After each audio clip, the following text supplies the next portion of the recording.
If you stood on the dirt road outside Gyeongbokgung in the summer of 1894, you would have felt a country pulled in opposite directions. Peasant armies singing Donghak hymns surged out of the southwest, demanding overthrow the corrupt, save the people. Foreign warships sat in Kemulpo harbor, their flags a ledger of unequal treaties.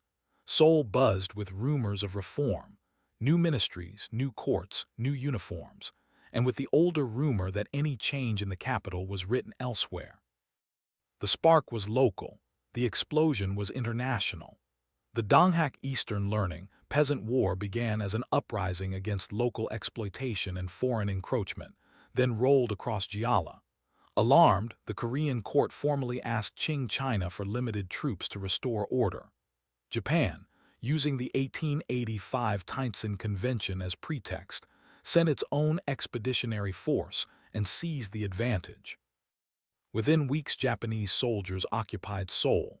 Within months, Korea became the stage for the First Sino-Japanese War, 1894–95. By early 1895, Japan's modern army and navy had shattered Qing power in Korea and beyond.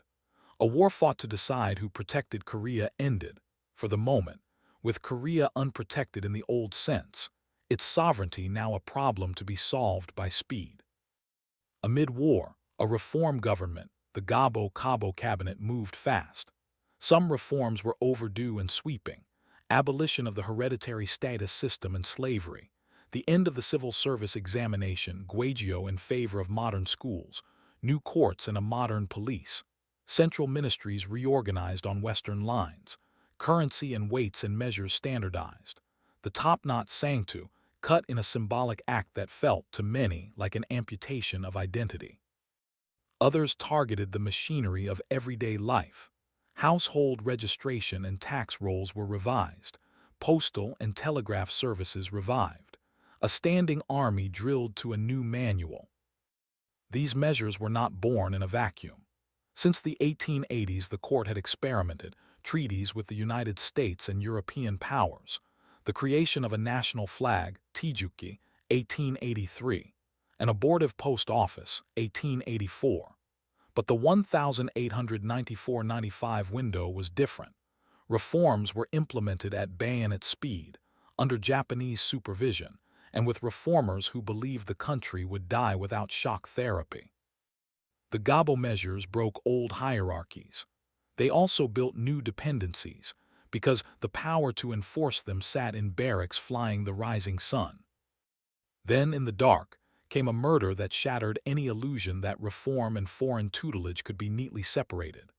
Before dawn on 8 October 1895, assassins, Japanese agents and hired ronin, forced their way into Gyeongbokgung's Jinchungung residence and killed Queen Min, Empress Myeongseong, the king's most formidable political partner and a key architect of pro-Russian balancing against Japan.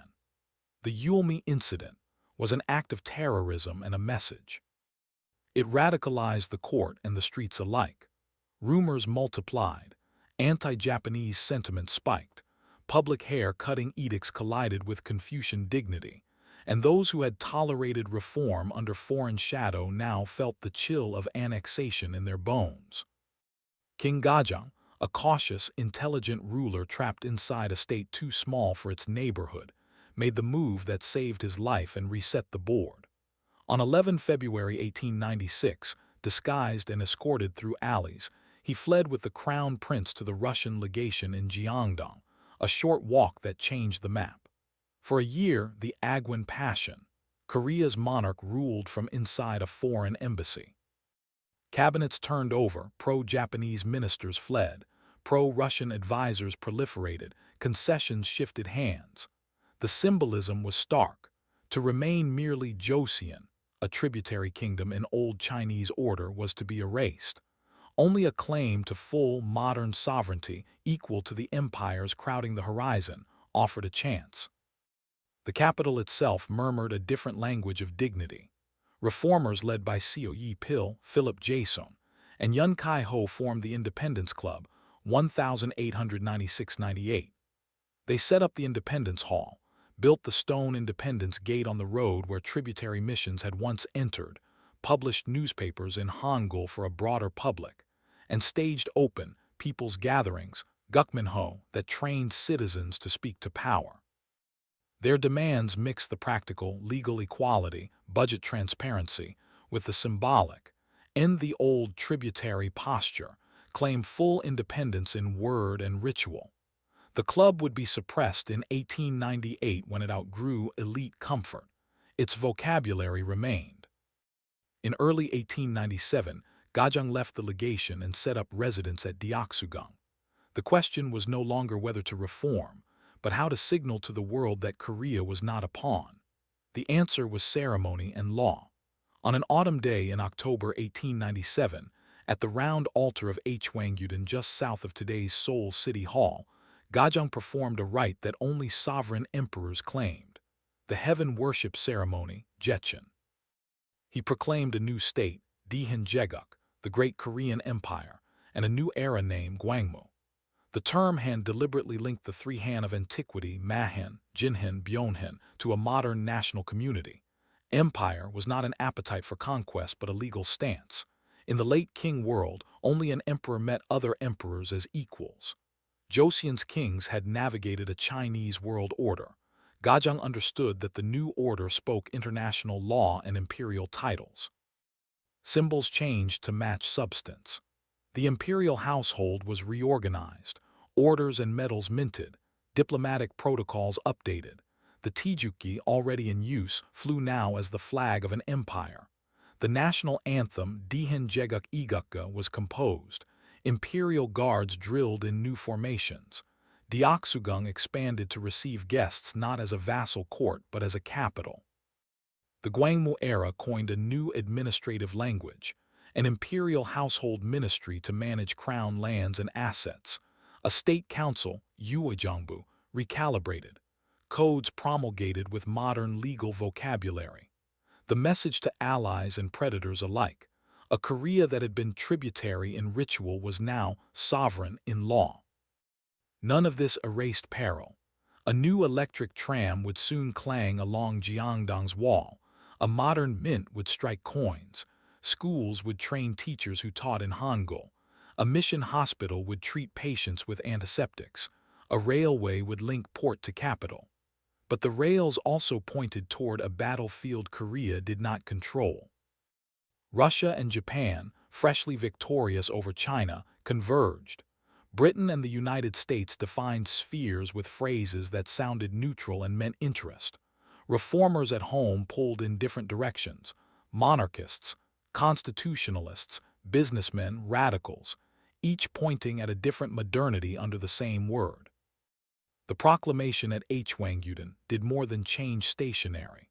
It marked the hinge between an older diplomatic grammar and a modern one, between Joseon's careful deference and the Korean Empire's deliberate parody. The next years would test whether a sovereign title, a burst of laws, and a web of rails and wires could stiffen a state fast enough to survive the weather of empire. An empire is not just declared, it is administered. After Hwangudon, the court set out to turn Daehin Jeguk from a proclamation into procedures, stamps, uniforms, budgets, and maps that reach from palace gates to market lanes. The result, what historians group as the Gwangmu Reforms, was not a single law but a steady drumbeat of changes that tried to make sovereignty visible in the way a letter was addressed, a lawsuit heard, a tax assessed, and a street patrolled. Start with the center. The old Uejongbu and royal secretariats were refitted into a cabinet that looked recognizably modern. Interior, finance, law, justice, agriculture, commerce, industry, education, army, and foreign affairs, alongside an imperial household ministry that managed the throne's estates, mines, forests, and ceremonial. The empire settled the administrative map at 13 provinces, 1896, each under a governor appointed and paid by the center, replacing the patchwork of county magistrates who had long lived off fees and custom. Instructions and ordinances flowed outward in printed gazettes that now used the solar, Gregorian calendar, and the Gwangmu era name, a small but relentless reminder that Joseon's lunar tempo had given way to imperial time. Law had to move from a scholar's shelf to a courtroom with benches. The government established a tiered judiciary, a supreme court in the capital, appellate courts in key provincial cities and district courts below. Magistrate justice, the yangban in a white robe hearing petitions in a courtyard, gave way to judges in a hall, clerks taking minutes, evidence weighed to a code instead of a lineage.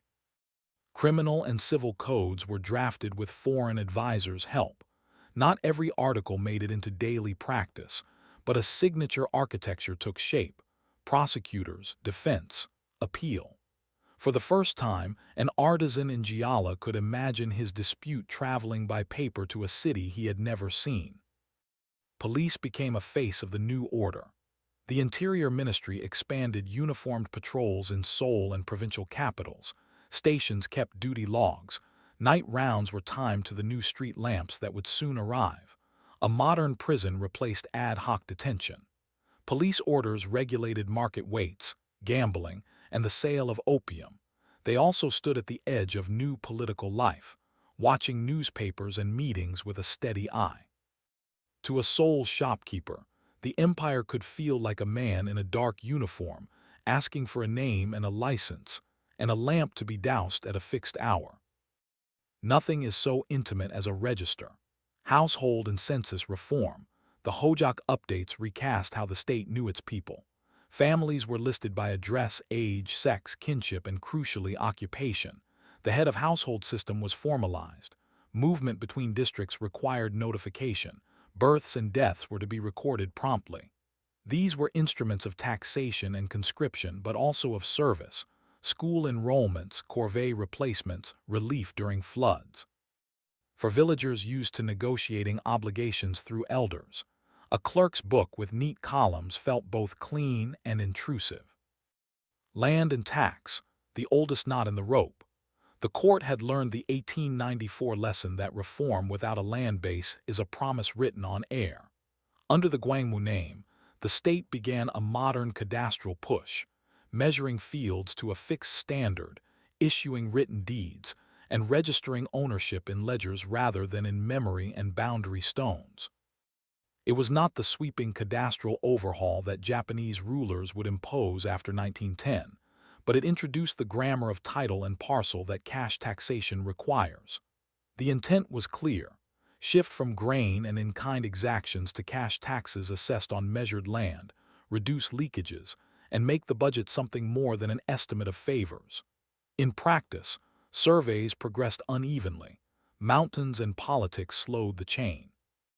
But a farmer in Chungcheong could now hold a deed with seals on it, proof against a neighbor, a predatory clerk, and perhaps even a drought.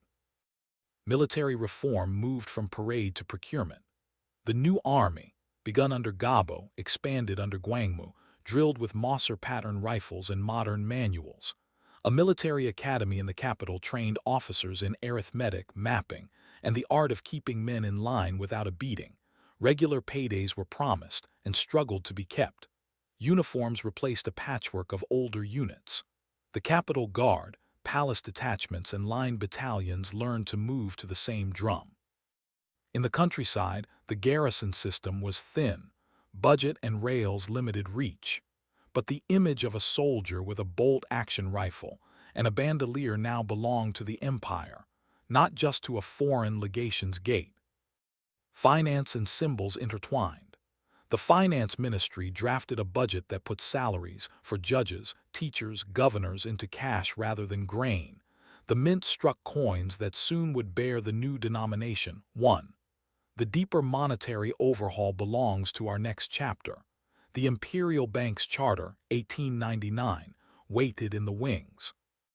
Orders and decorations: Order of the Plum Blossom, Order of the Auspicious Star, Order of Tiguk, helped bind a new elite of officials, soldiers, and businessmen to a center that needed loyalty expressed in ribbon and medal as well as in proclamations. Court costume and civil ranks were rationalized. The flag and anthem appeared at ceremonies that, a few years earlier, had no such sounds. The imperial household ministry sat awkwardly among these reforms, by design. Gojong used it to shield crown assets from both predatory foreigners and domestic ministries he did not fully trust.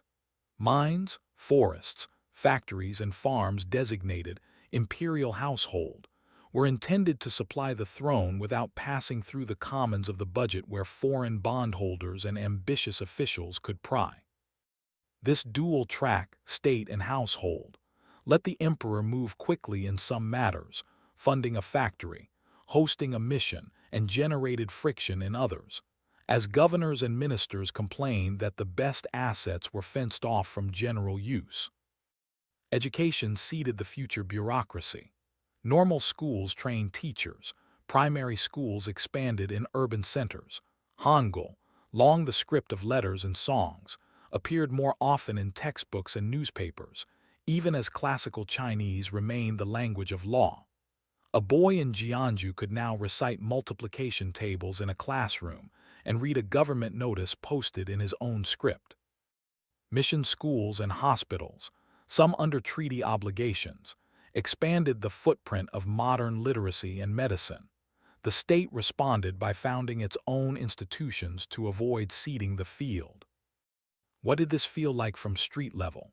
In Seoul, it meant a summons to court printed with an era name your grandfather had never used, a patrol that demanded a license for your stall, a census slip copied from your mouth into a book. A nephew called to drill on the parade ground, an official receipt for a tax paid in coins rather than sacks. In Jiala, it meant a surveyor's chain across your paddy and a title deed that could be pledged or lost at a bank. In Hamgyong, it might mean little at first. Mountains and poor roads made reform travel slowly, until a governor appointed from the capital arrived without a local clan behind him and demanded evidence for every favor. Resistance did not organize only in slogans. It whispered doubts and negotiated bargains. For Yongbin, whose authority had lived in the interstices, fees collected at the magistrate's office, disputes settled by precedent and personal networks, the new courts felt like an eviction. For peasants who had already carried a generation of reforms on their backs, from Gabo to Gwangmu, another survey smelled like another tax. Rumors flourished that modernization meant selling fields to foreigners through pieces of paper no one could read. Reformers in Seoul floated between exhilaration and anxiety. A uniformed policeman could be a symbol of public order one day and of censorship the next. A judge could be an instrument of equity or a buyer of verdicts. The empire's police shut down some independence club meetings as they drew too many listeners. The press learned the boundary between investigating abuses and insulting sovereignty. Foreign advisors were indispensable and intrusive. An American lawyer helped draft codes. A German officer rewrote drill. A Russian engineer proposed a mine. A Japanese banker explained banknote issuance with a smile that reminded the listener of Kemalpo's anchorage. Gojong and his ministers tried to shuffle contracts so no single flag controlled a sector, but the roster itself showed the tightrope. Every reform had a foreign shadow, money, machines, legal templates, that could become a lever for pressure. And yet, by the turn of the century, a visitor to the capital could list achievements without straining courtesy. A cabinet that met to an agenda, provincial governors paid by salary rather than squeezing fees, courts with clerks who filed by number, police who wrote reports and walked beats, schools ringing with recitation, a registry that could count the city's births, maps drawn to scale, a new army that could march in step from gate to gate. The state had learned to speak in forms and deadlines. Sovereignty had acquired a handwriting. The problem was not motion, it was margin. The budget never caught up with ambition. The geography of reform outpaced the rails that would later supply it. The dual control of crown and cabinet generated conflicts of competence that adversaries could exploit.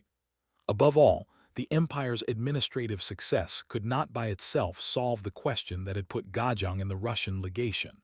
What happens when two neighbors decide that your sovereignty is an obstacle? The Gwangmu Reforms built a chassis. To drive it into the new century, the empire needed engines, rails, wires, banks, and schools that could move goods, money, and mines faster than a gunboat could change a treaty. The next chapter rolls those engines onto the line.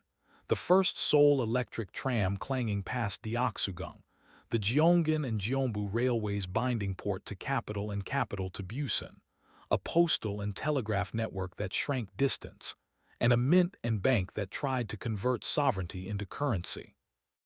If Chapter 2 built the chassis of a modern state, Chapter 3 bolts on the engines, iron rails, copper wires, stamped notes, and the hum of dynamos.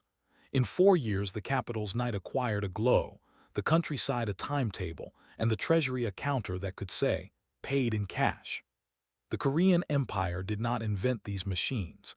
It insisted on running them in Korean colors long enough that people could imagine a future with their own tickets in their pockets. Start where modernization becomes audible, a bell and a whistle. On a spring day in 1899, an electric tram clanged along the stone wall of Deoksugung.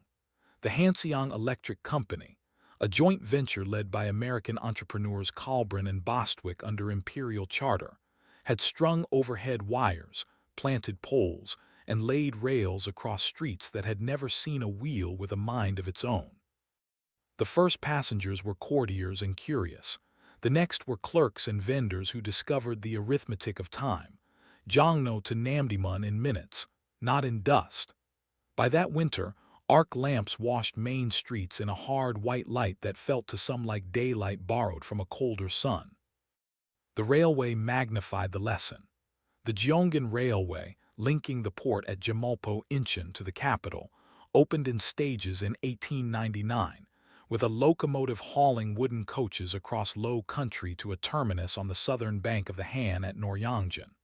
A year later, a steel bridge stitched the river, pulling the rails up to Yongsan. Concessions had been shuffled, and American promoter James Morse first won the right, then sold under pressure to Japanese interests. But the site and the schedule belonged to the empire's present.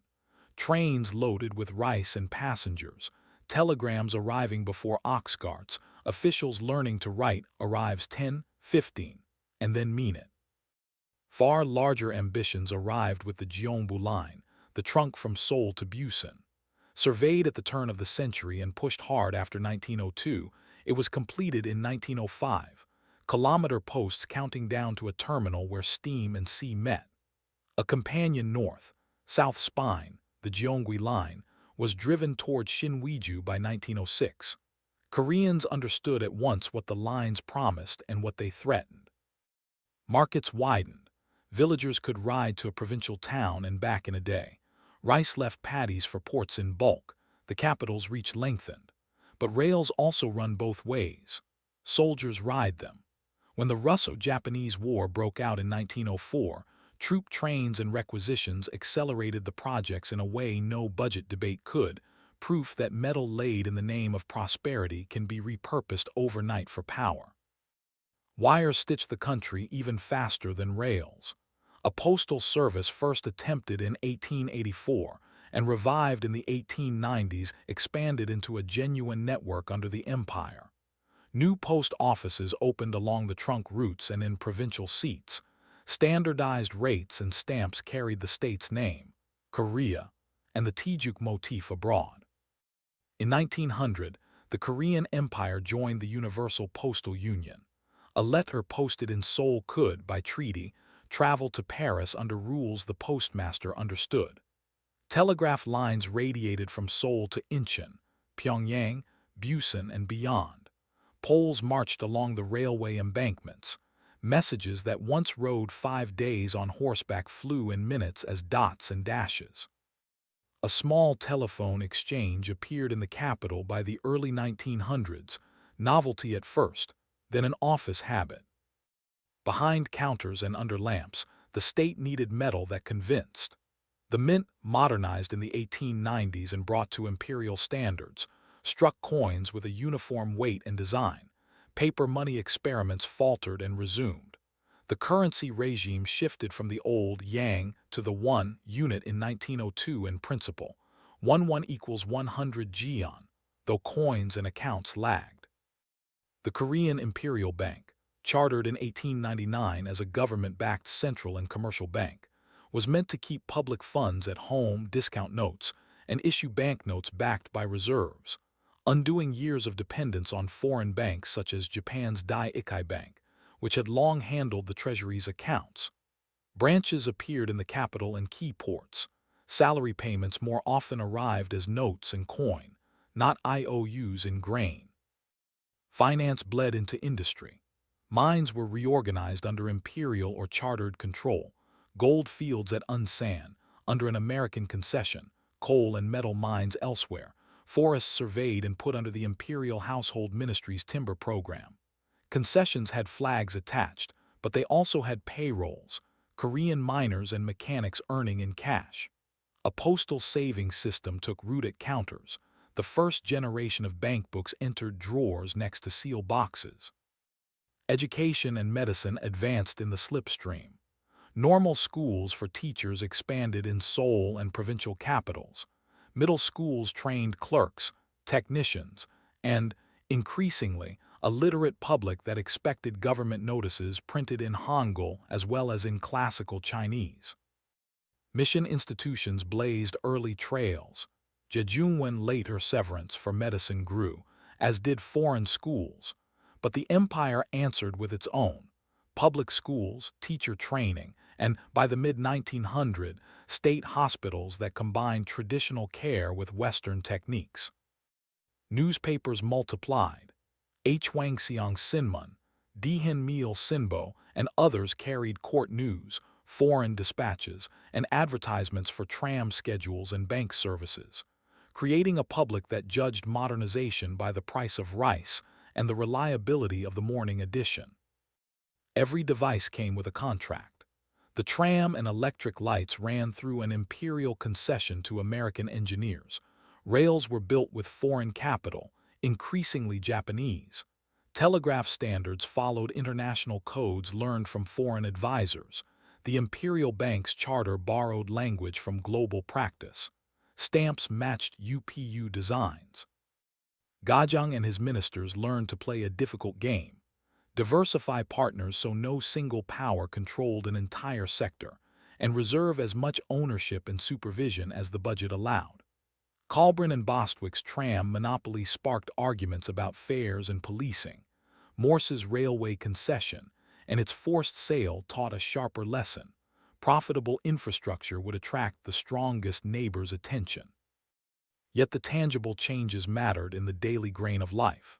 The child who rode a tram to school in 1903 and posted a letter for 2 Jeong grew up thinking the state was an address, not a person.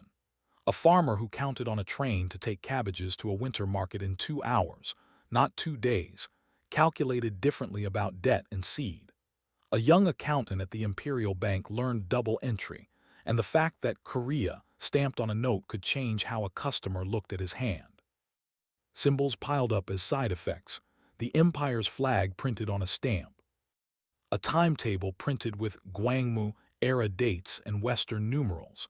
A kilometric marker at the side of a track with Romanized station names. There were costs and frictions the brochures did not mention.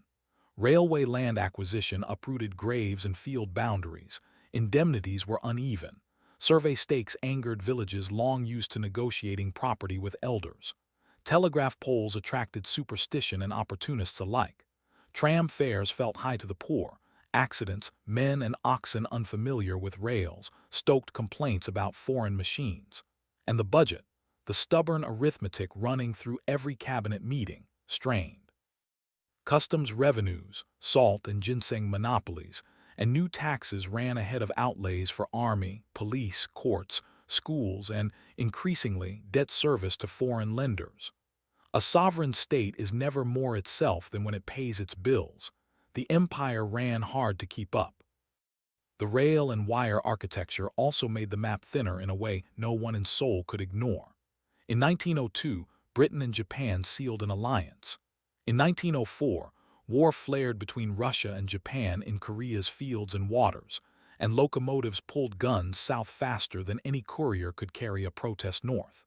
Japanese troops commandeered lines. Military necessity became the solvent for property, contracts, and even the telegraph schedule. In February and March 1904, protocols signed by Korean ministers under pressure handed over control of telegraphs, and the right to station Japanese troops to protect the lines. Nothing illustrates the double edge of modernization more cruelly. A tram carries citizens to a court session, while beyond the city a train carries an army to a battlefield the government did not choose. The paradox remains, though. Even when empire exploited the network, the skills and habits the network taught did not vanish. Postal clerks who had learned to count money and move mail would later carry proclamations. Surveyors who set cornerstones for railway depots would later help plot land for village committees. Printers who composed timetables would later set type for protest leaflets. The Gwangmu state's decision to wire and rail the peninsula, to bank and stamp it, created a cohort of technicians and a memory of speed that could not be unsaid. By 1904, the Korean Empire could point to engines running, trams in the capital, postal routes on maps, a bankbook in a drawer, rails that tied Incheon to Seoul and Seoul to Gyeonggi and farther. But the cost of this new mobility was a narrowing diplomatic runway. Ports were busy and courts cleaner. Also, troops were in the country whose contracts said temporary and whose plans had no such adverb. The next chapter moves from engines to shadows. The Anglo-Japanese alliance, the Russo-Japanese War, and a table where Korea's sovereignty was traded in sentences that sounded like weather forecasts and hit like hammers. By the turn of the century, the Korean Empire could show a visitor rails, wires, uniforms, a bank counter, and a map that was closing in. The problem was not whether Korea had reformed, but where it stood on a chessboard the great powers had already sketched. Gojong and his ministers tried what small states always try: keep the market open, the doors crowded, and no guest too comfortable. History gave them a harder brief. The neighborhood chose for them. Abroad, the coalition stiffened. In 1902, Britain and Japan signed the Anglo-Japanese alliance. The text was clipped in careful recognition of special interests in East Asia, neutrality if either fought one power, war if either fought two, but the meaning in Seoul was simple. Britain, the old Atlantic balance keeper, had decided Japan was the hedge against Russia in the Pacific. 2 years later, the alliance was renewed on broader terms and used to bless what came next. Tokyo read the board with urgency. Russia had leased Liaodong, fortified Port Arthur, and pushed the Chinese Eastern and South Manchurian railways toward Korea's Tumen and Yalu. St. Petersburg spoke the language of concession and temporary occupation, then kept engineers and soldiers where they had landed. For Tokyo, Korea was not an option. It was the flank. In early 1904, Japan decided negotiations with Russia had become a canal for delay. On 8 February 1904, before war was declared, Japanese torpedo boats struck the Russian fleet at Port Arthur. The next day, February 9, off Kamulpo Incheon, the Russian cruiser Varyag and gunboat Koryat sailed into Japanese fire. After a brief and gallant fight, the Russians scuttled to avoid capture. War had begun in Korea's harbor with shells that rode in smoke what diplomacy had been hinting for a decade. Korea declared neutrality. Japan answered with a protocol written at gunpoint. On 23 February 1904, the Japan-Korea Protocol forced through the palace gates gave Tokyo the right to station troops, seize necessary land, and control communications to ensure peace in Korea and its own security. In March, additional agreements handed Japan control of telegraphs and rail corridors. Eulsa was still a year away. The shell had been cracked. Troops fanned out from Incheon, secured Seoul, and moved north along the newly laid Gyeonggi and Gyeongbu lines. Telegraph keys clicked Japanese orders over wires Koreans had strung. War made the empire faster than budgets ever could. Japanese engineers and requisition wagons surged the Gyeongbu line toward Busan. By 1905, rails ran the length of the peninsula. Stations sprouted guard posts. Siding lists became troop rosters. Villagers learned a new arithmetic of harvest and requisition. Some Koreans worked the build. Others watched the rails cross graves and paddies and understood, clear as a whistle, that modernization in the language of military necessity ends up belonging to the army that writes the orders. In Dalian, Liaoying, and Mukden, armies bled for ridges whose names an old map did not bother to print. On 1 May 1904, the Japanese crossed the Yalu and drove the Russians back from Antung. At Liaoying, late August-September, and Shaho, October, the front jutted south and north over the same ground. At Mukden, February, March 1905, the largest land battle since Napoleon spent itself in a draw that looked like a rout when the Russian army retreated in disarray. The war's decision came at sea. On 27–28 May 1905, in the Tsushima Strait, Admiral Togo's combined fleet smashed the Russian Baltic Fleet after its half-world voyage. Wireless signals, another new wire, guided columns of steel in away letters from Seoul never would. Diplomacy cleaned the battlefield. In July 1905, across a Washington parlor table, U.S. Secretary of War William Howard Taft and Japanese Prime Minister Katsura Taro held a conversation later written into a memorandum. It was not a treaty. It read like one. The United States acknowledged Japan's special interest in Korea. Japan signaled no objection to American control of the Philippines. In September, in Portsmouth, New Hampshire, Russia and Japan signed a treaty. Russia recognized Japan's paramount position in Korea and ceded leases in southern Manchuria. Britain nodded from the alliance. France, allied with Russia but busy elsewhere, did not press. Germany's Kaiser cheered Japan as a useful thorn to Russia in Asia. The chorus around Korea had the melody of consent. Tokyo did not wait for the ink to dry to reorganize Korea from the inside out. Even before Portsmouth, in August 1904, the First Japan-Korea Convention forced the appointment of Japanese advisors to key ministries, with the right to consult and approve measures. Megata Tanataro, the financial advisor, set about a sweeping currency and fiscal overhaul, a gold-based monetary system, consolidation of note issuance under Dai-Ikai Bank and later the Bank of Korea after Protectorate, tighter customs control and budgets written in the grammar creditors prefer. In foreign affairs, an American in Japanese employ, Durham White Stevens, advised in ways that neatly aligned with Tokyo's view. In the provinces, Japanese gendarmes assisted Korean police. The word advisor became a hinge. Policies could swing only one way. Gojong still tried to widen the table. He sent letters to Western courts invoking treaties and the language of independence used since 1897.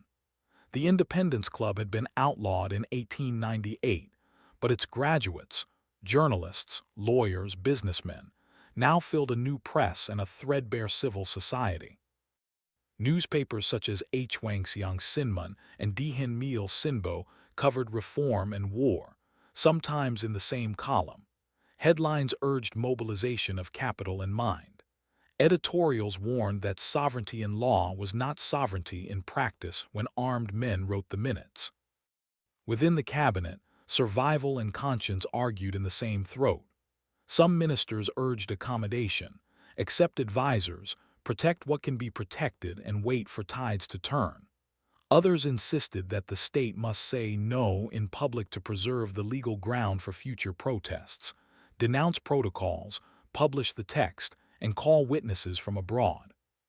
The palace was a ledger of fears: the memory of Queen Min's assassination, the Russian legation year, the sight of Japanese soldiers under Deoksugung's wall, the practical necessity of a budget that now ran through an advisor's desk. The emperor's instinct to preserve the throne could read as caution or evasion depending on whether you were a clerk waiting for a salary, a peasant watching rails cross your field, or a student reading the morning paper. Outside the chancelleries, people learned the shape of the new world in the mouthfeel of words. Protectorate appeared in rumors before it appeared on paper. Paramount interests translated into requisitions, advisors into countersignatures, temporary into permanent. In the spring of 1905, Koreans watched Japanese military police manage demonstrations. Censors mark proofs, and officials arrive with seals that implied the empire was now a joint account. The Daehin Sinbo printed the schedules of trains and the text of protests side by side. The international context tightened like a belt. The revised Anglo-Japanese alliance, 1905, explicitly recognized Japan's primacy in Korea. The Taft-Katsura Memorandum and the Portsmouth Treaty removed the United States and Russia as obstacles. Germany and Austria-Hungary were not in a position to intervene. France had its alignment to manage and no appetite for an Asian quarrel. China, wounded, fragmented, and focused inward, did not have a lever to pull. Korea's diplomats knocked on closed doors. Consuls offered sympathy and dinner. Ministers cabled regret. At home, not everyone accepted the new grammar. In villages with telegraph poles at the edge of fields, ex-soldiers and Confucian scholars met under pines to mutter about loyalty and righteousness.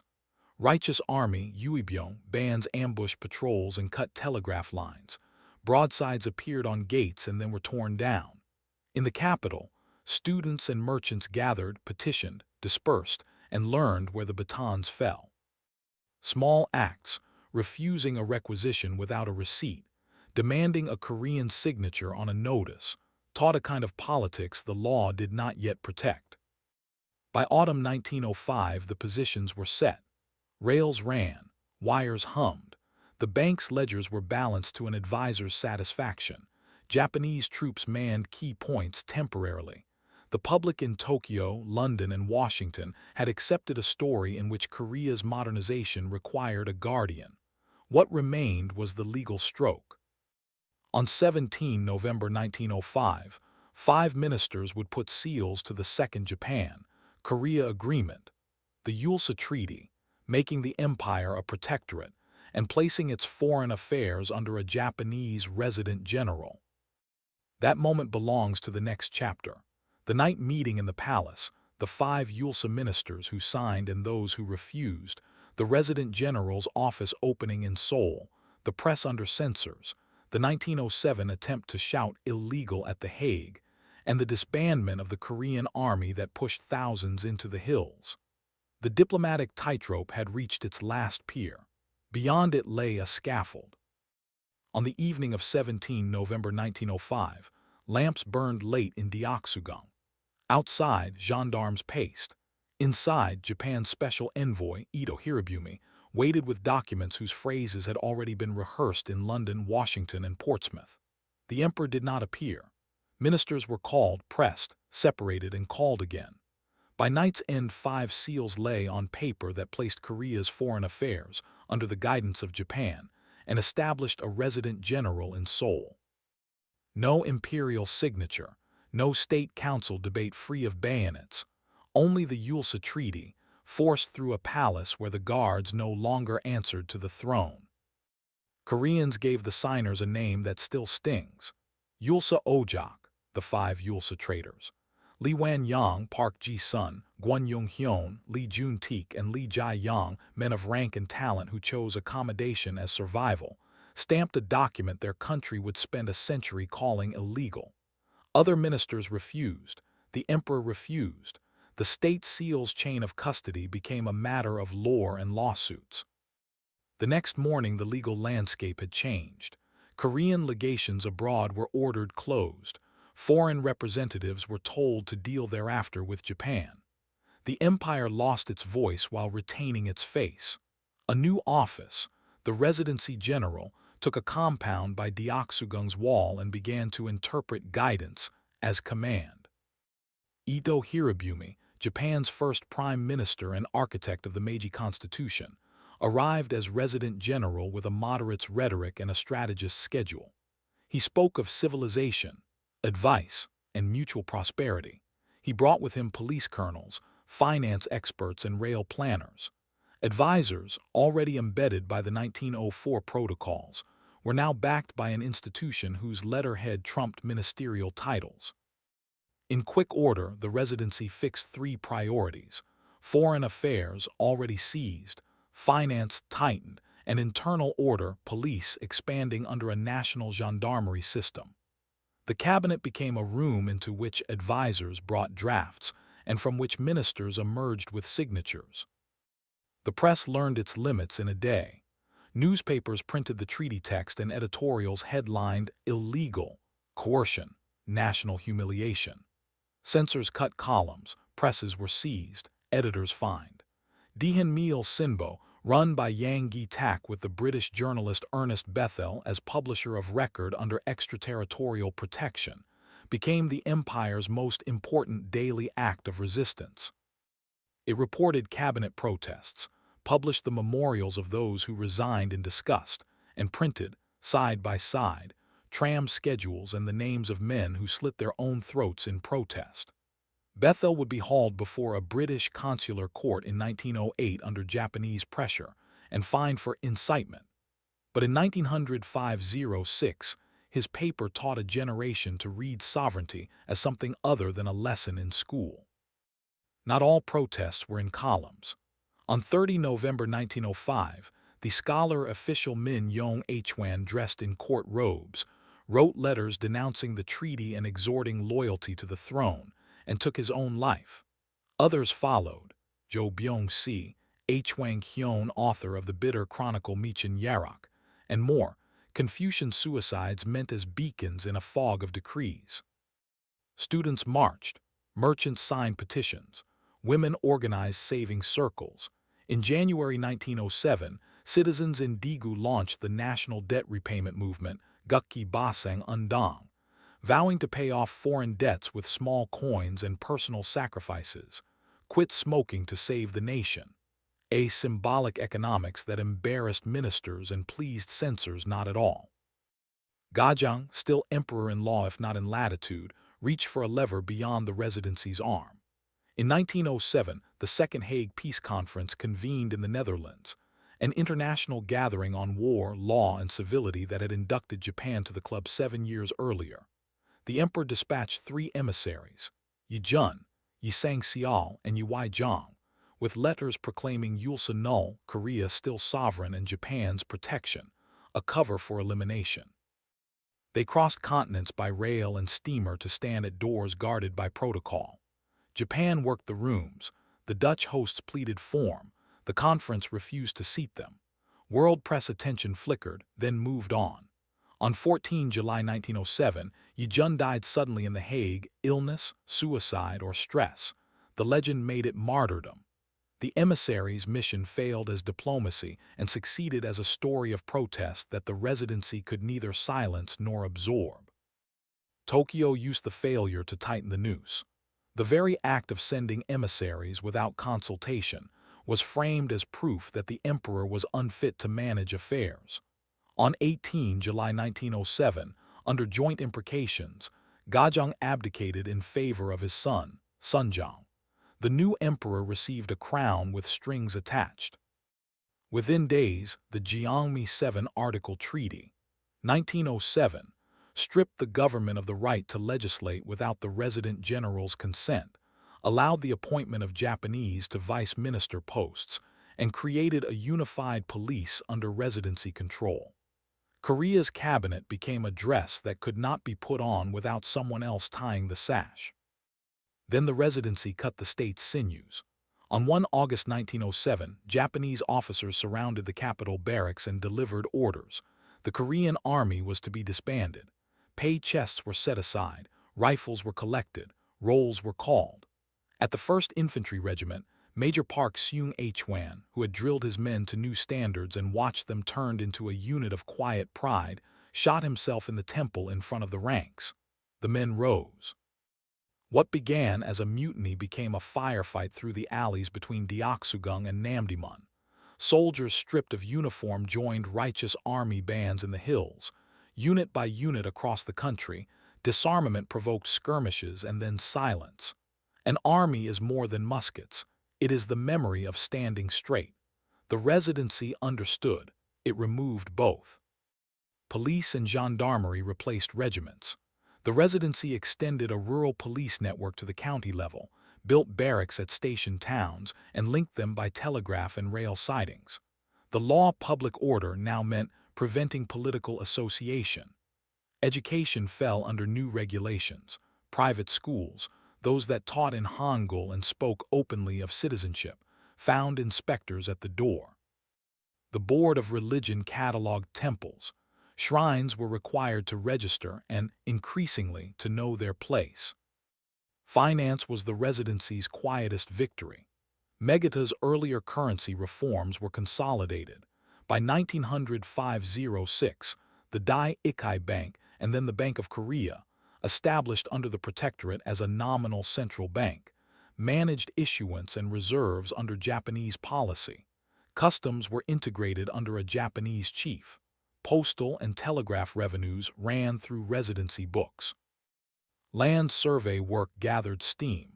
Not yet the full cadastral campaign of 1910-18, but pilot surveys and legal frameworks that would later let the government general register land and tax it to a schedule no magistrate could massage. None of this went uncontested.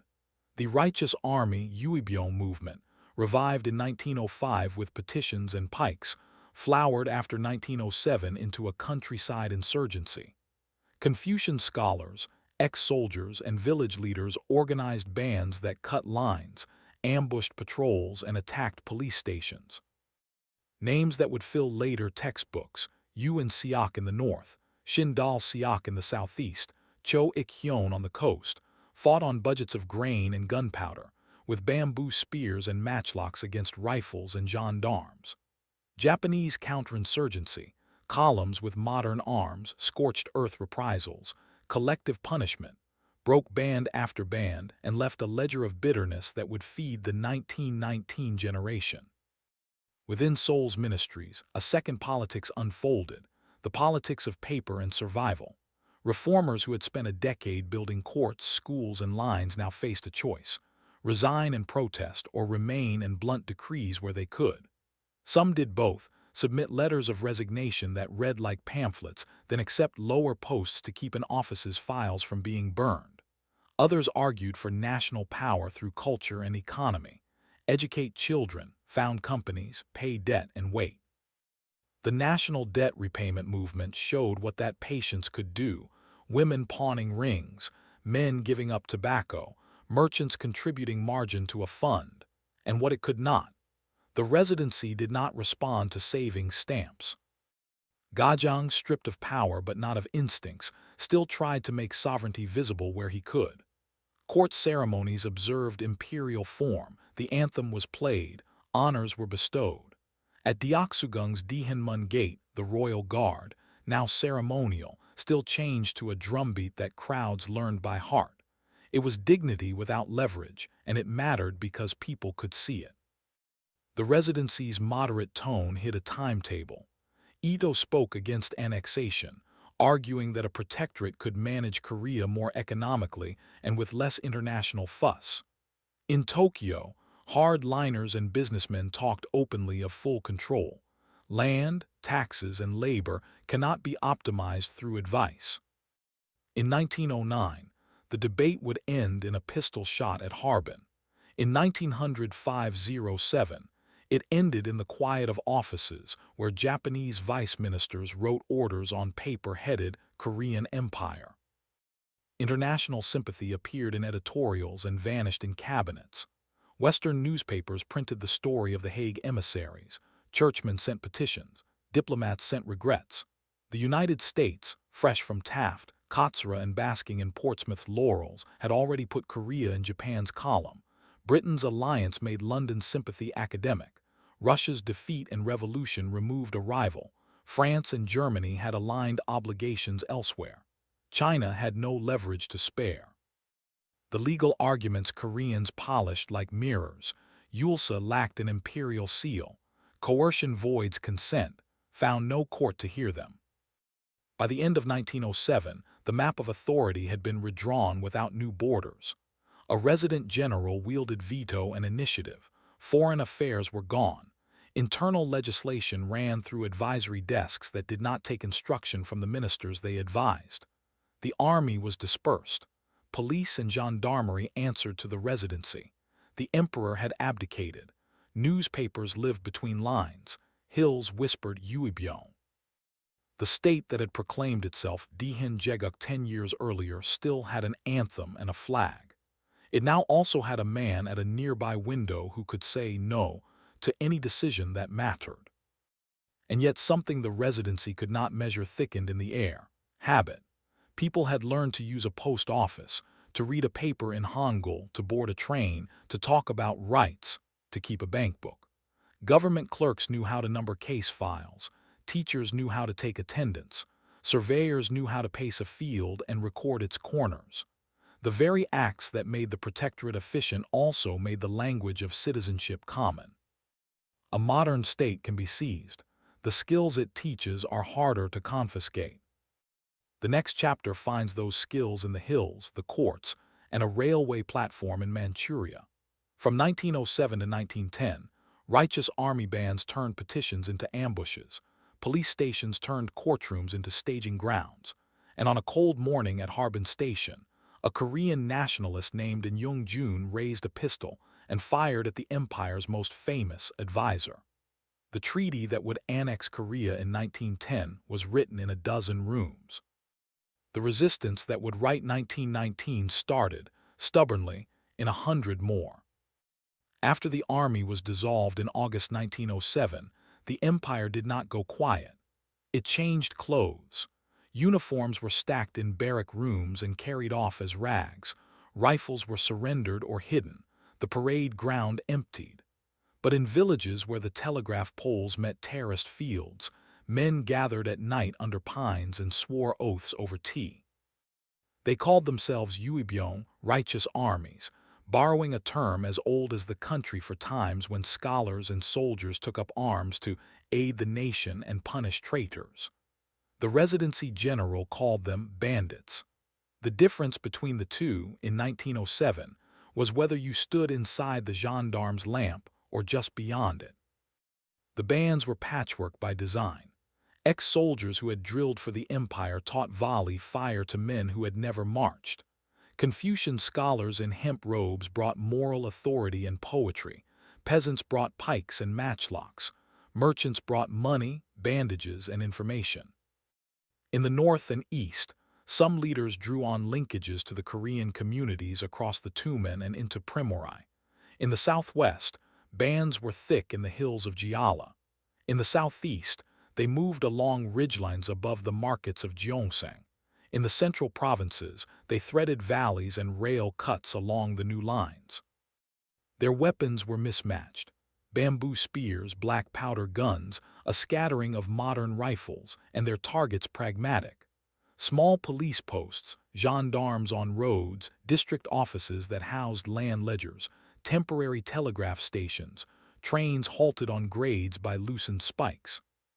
By late 1907 and into 1908, the Righteous Army War became a real war of numbers.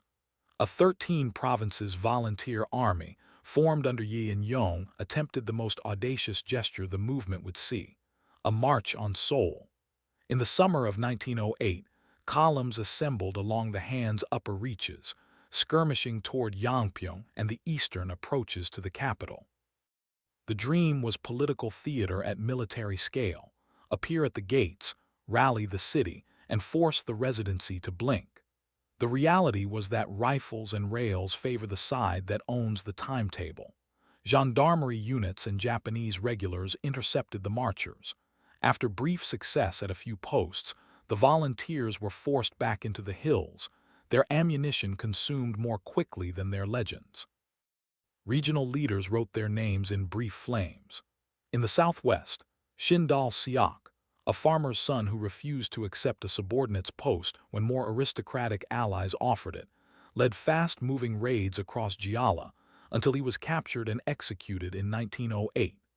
In the southeast, bands under men like Jeon Hebeng and Park Seung-hwan's former subordinates harried police lines and paid for each strike with reprisal. In the north and northeast, fighters moved toward the frontier and the Jiandao region Gando, where Korean settlers had tilled fields under Ching Rit. Some later coalesced under figures who would become famous after 1910, but their origins were here, in a decision to keep fighting where gendarmes were thinner and the map more porous. Japanese counterinsurgency learned quickly and punished broadly. Bandit suppression columns combined regular infantry with mounted gendarmes and recruited auxiliaries, moving by rail where they could and by forced march where they could not.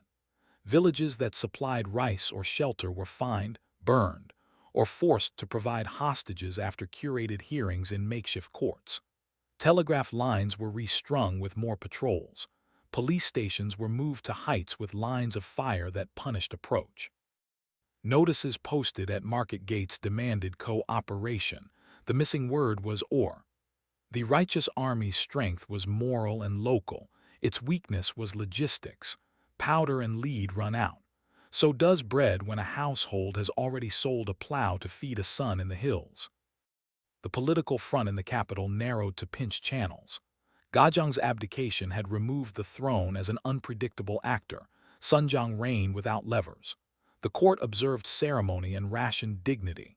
Newspapers wove around censorship until editors were fined or papers closed. Shingen, new citizens groups sprang up and were pruned.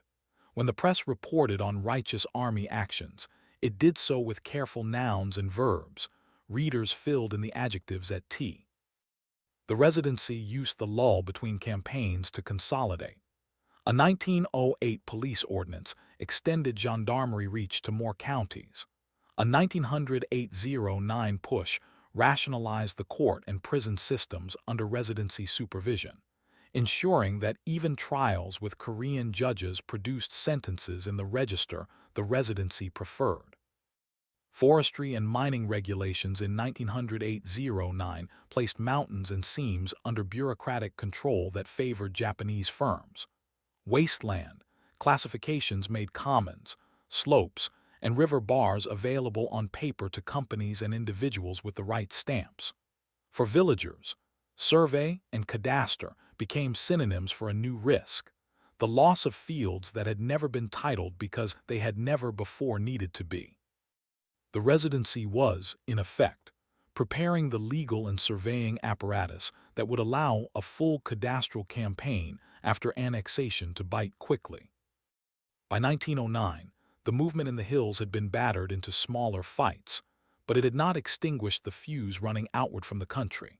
In March of that year, in a church in Primorye, a group of Korean exiles pledged their lives by cutting off the tips of their fingers and writing a call to independence in blood. Among them was a former teacher and ginseng trader in his 30s, a man who had fought with volunteer bands and then moved into exile in the Russian Far East, and Jung-jun. An's idea, shared by many across the borderlands, was both simple and audacious.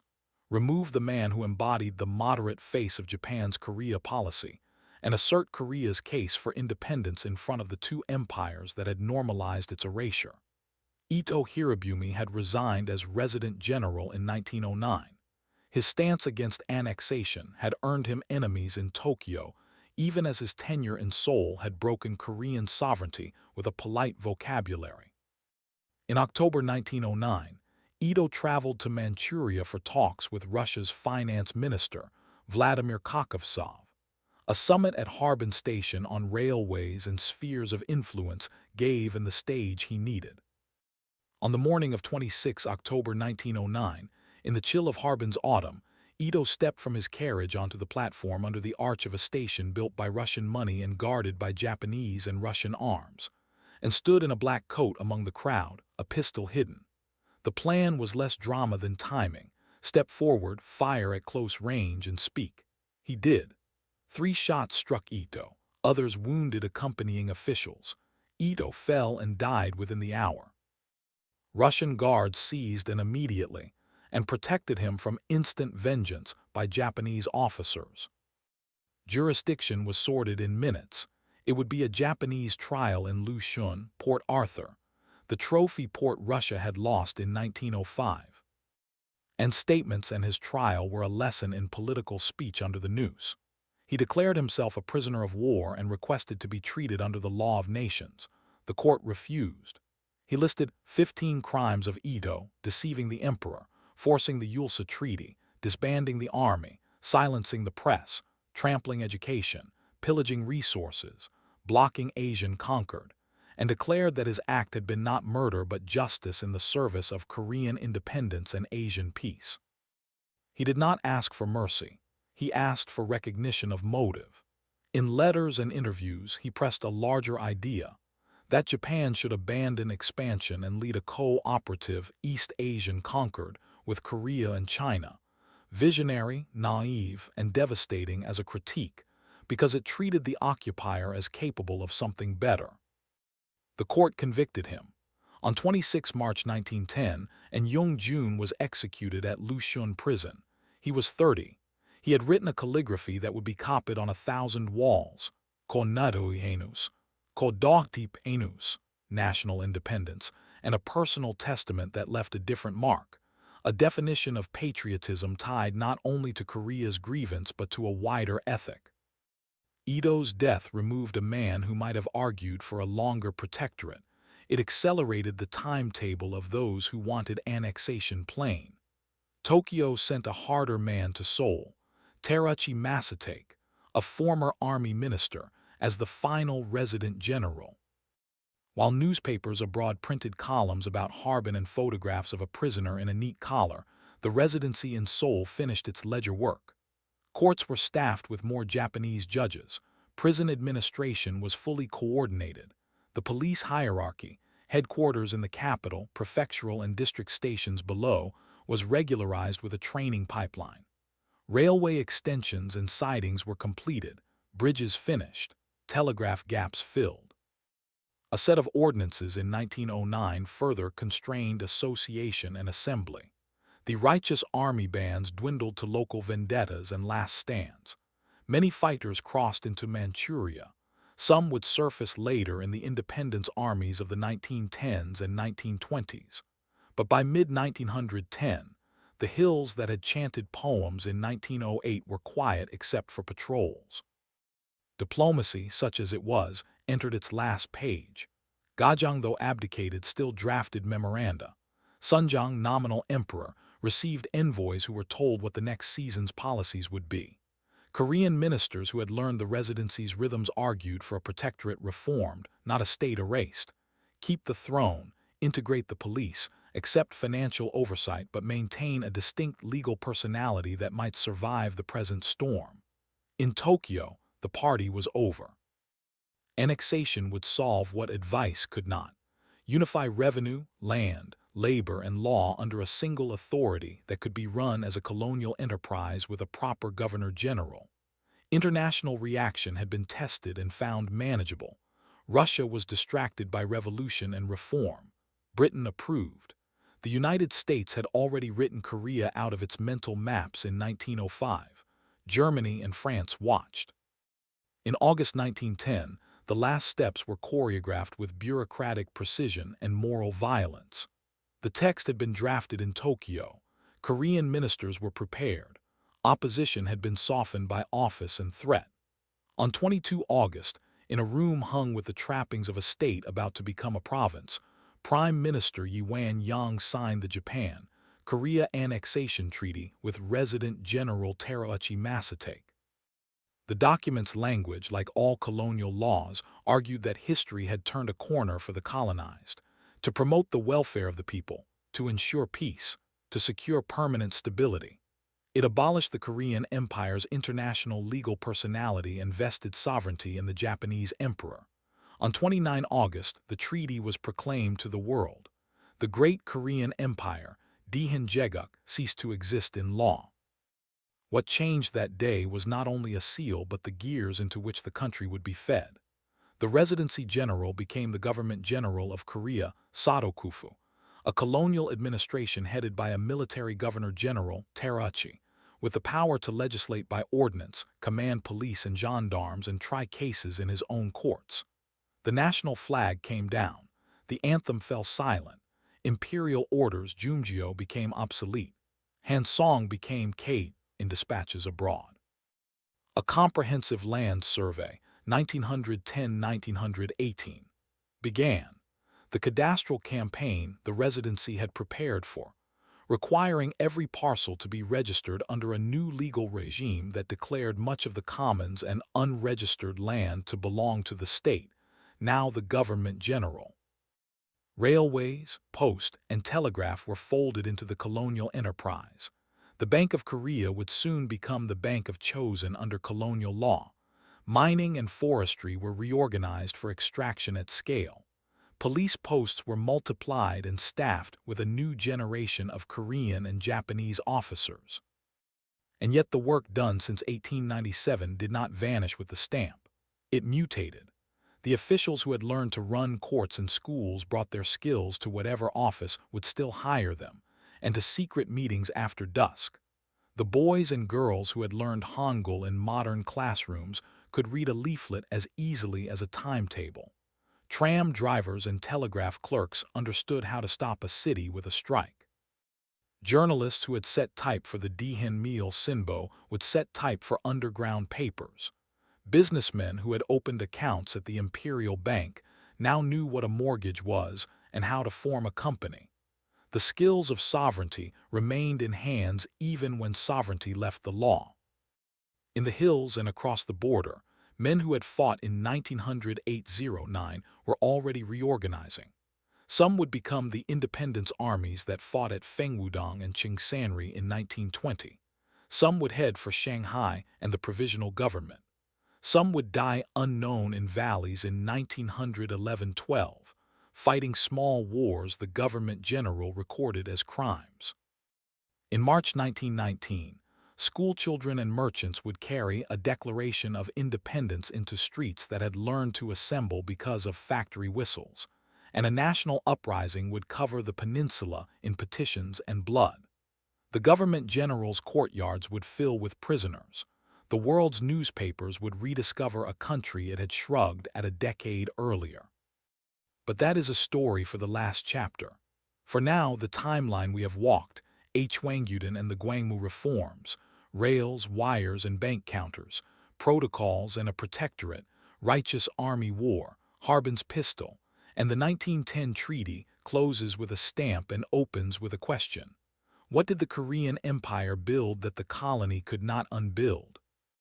The answer lives in two places at once, on stone and in memory.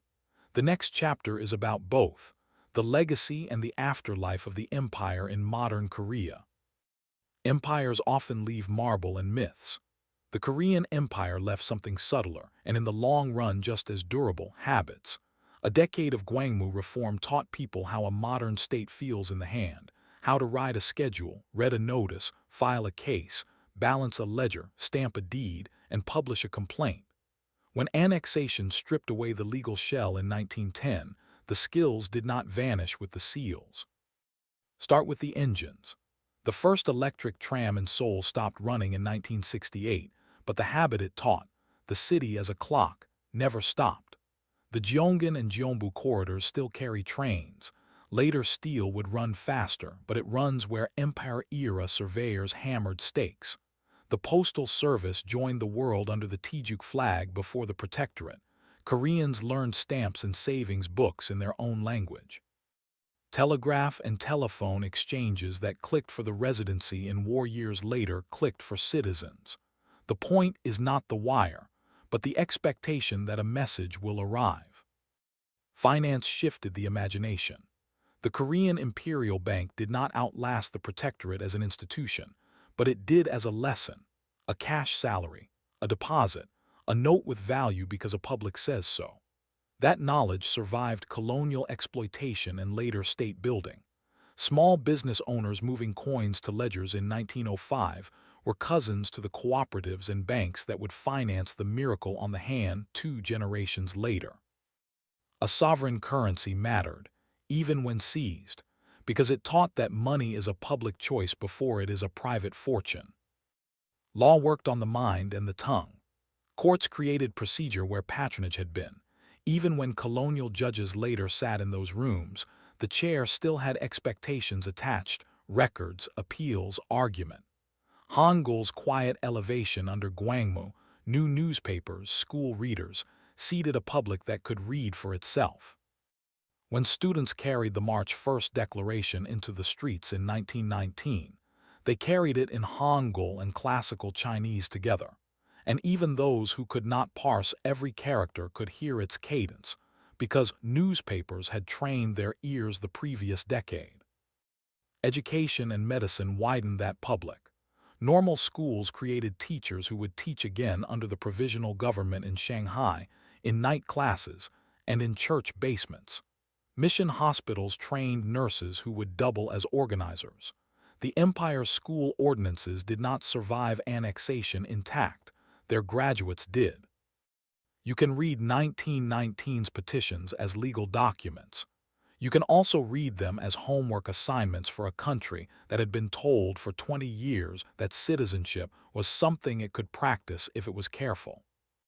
Diplomacy left both a scar and a template. The legal arguments polished after Eulsa, that coercion voids consent, that the emperor's signature was absent, that sovereignty cannot be bargained away by 5 men at night, did not persuade 1905's world. They did shape 1948's and 1965's. The Republic of Korea's very name, Daehanminguk, inherits the Daehan of the empire. The Taejuki flag and the anthem, recomposed, came from late Joseon and empire years.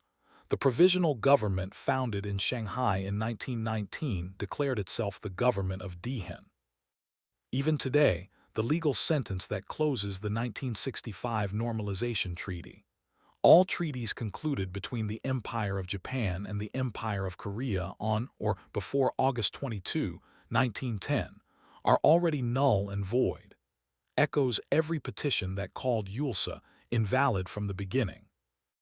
Memory has addresses. At Deoksugung Jojian, the stone hall designed by a British architect, houses a museum devoted to the Daehan Jeguk. In the plaza where Hwanggyudon stood, the round altar remains, incongruously near a modern hotel. School groups visit and teachers explain a ritual performed to say, "We meet other emperors as equals." Independence Gate, built by the Independence Club in 1897, stands beside the old Seoul City Wall, its meaning rewritten by every class that poses under it. The An Young-jun Memorial Hall on Namsan, rebuilt in clean white plains in 2010, holds the calligraphy he penned in Lushun and the arguments he made about justice in Asia. At The Hague, a small Yejun Peace Museum marks the room where one emissary died and a phrase, illegal treaty, began its afterlife. These are not triumphal arches. They are tabs in a file citizens keep for themselves. There are absences, too, shaped as questions. The Government General Building, a colonial monument to domination erected in 1926 before Gyeongbokgung, overshadowed the palace for 70 years and was demolished in the 1990s, erasure as an act of memory. Debates still flare over collaborators versus survivalists, over whether railways and schools modernized or were used to exploit, over Gojong himself, cautious pragmatist afloat in great power seas, or indecisive monarch who mistook ceremony for strategy.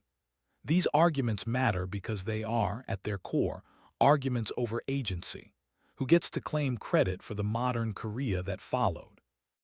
The answer is not either or.